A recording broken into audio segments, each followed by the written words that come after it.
The topic is the Tennessee Board of Regents, and we're talking to the Chancellor of the Tennessee Board of Regents, Dr. Charles Manning.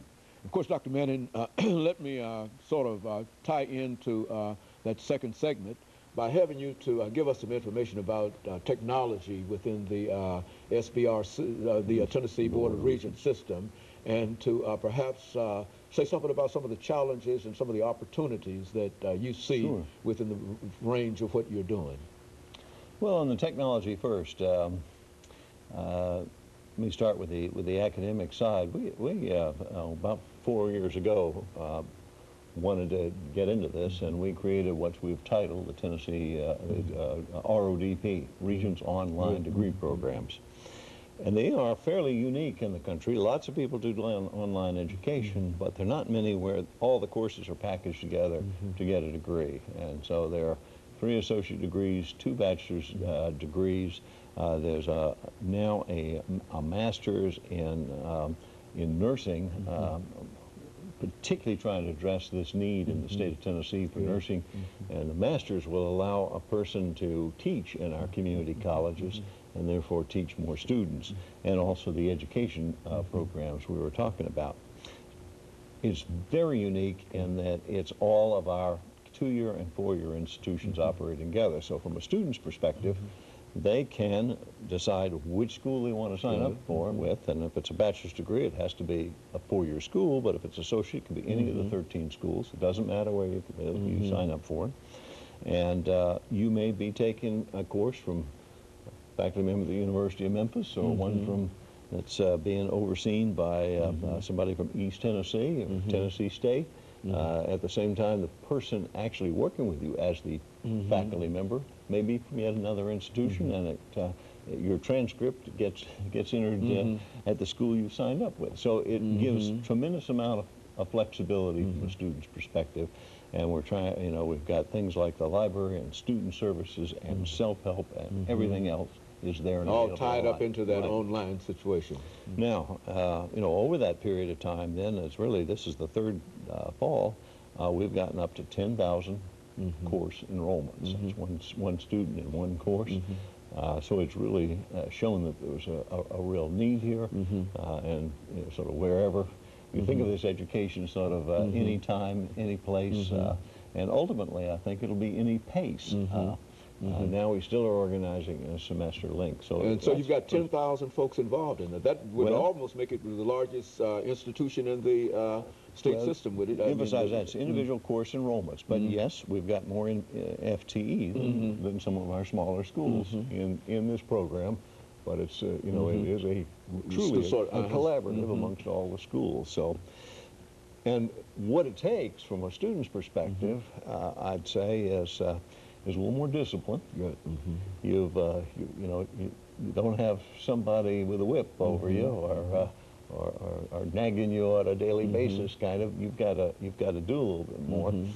But at the same time, there's lots of help online. And one of the most fascinating things to me about that kind of course experience versus in-class one is the faculty teach it, say, you know, there are no wallflowers in online instruction. There aren't, you know, a relatively small group who do all the talking, and some people say quiet.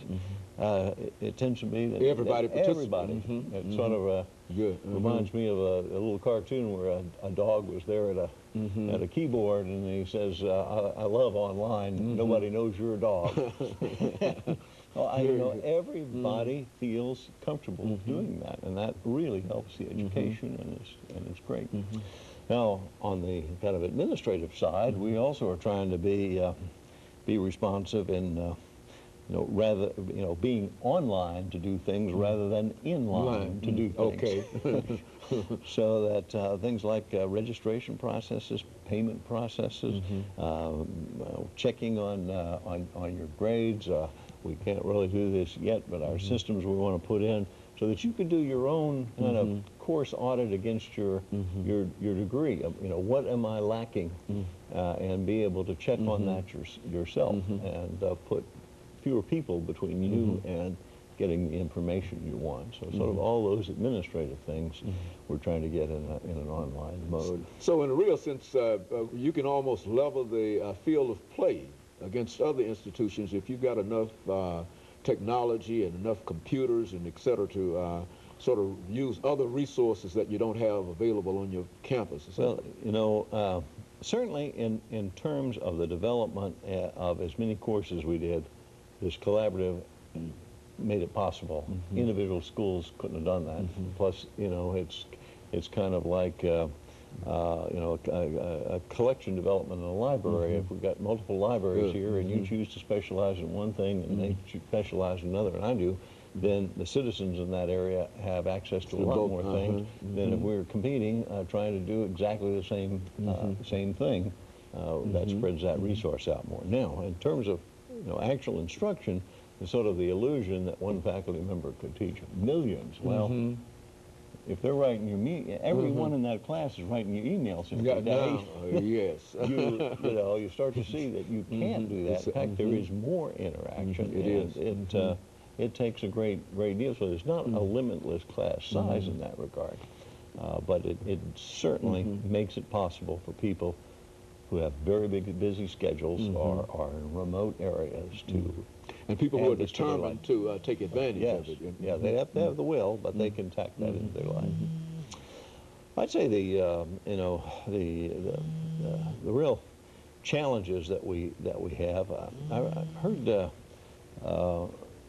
news report, I don't know, about 2 months ago. It was interesting that the port in Los Angeles is growing, a lot more trade coming in and out of there, and they were hiring some more longshoremen, a few hundred longshoremen.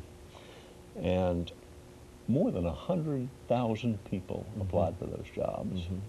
Now, my take-home lesson for that is that there are very few positions where you don't need many skills or education to get started, but you make enough money to live a life and raise a family, you know, have health care, have retirement.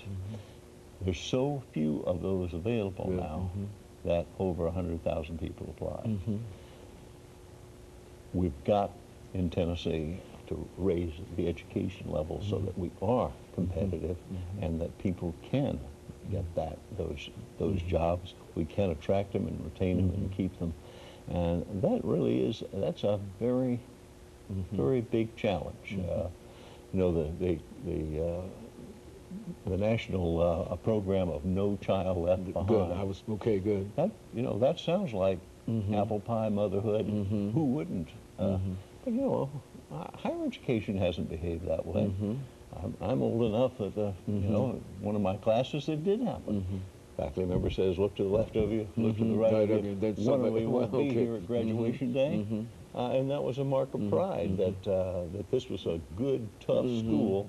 And only a few survived. Only a few survived, and that shows how good we are. Well, you know, the whole focus for public higher education is 180 degrees turned around now, where, you know, a member of the General Assembly might say, you know, they didn't finish. Well, you know, you wasted their time, you wasted our money, you wasted their money. You know, the job is really to educate, get people all the way through. So it has changed really a great deal. This was from another state, but a fun story is, you know, talking in a rural area in a public meeting, and we were promoting things, you know, in quality of education. Finally, somebody who told us he was a school board chairman, he said, you know, we don't really care about A and B students here. They grow up and leave. We care about C and D students. They stay right here. Then he said, and grow up and become school board chairman. Now, you know, that's what No Child Left Behind is really about, is bringing everybody along and raising them up to a level where they can be productive, can earn money, can raise a family, and you know, be an active participant in this society. Very good. And of course, Chancellor, I think we're nearing the end of this particular show today. As soon as we get some information about where we are in reference to this, but I think we must be about near the latter part of this. But we want to, we've got 30 seconds to go here, and we're waiting on some kind of indication Sure. of that. You see, but I certainly want to thank you for coming by and giving us that information today. I think that we, and especially the information about the lottery, because I think that that's a very, very important piece of information there. Well, it's something to remember as, you know, 7th, 8th, 9th, 10th, 11th graders to get the grade point averages and the test scores, and it's also important once you've entered, keep those grades Very up good. so you don't lose it. Okay, thank you, Chancellor, and let me thank our audience and encourage them to tune in again next week for another informative edition of Comments. Thank you and good morning.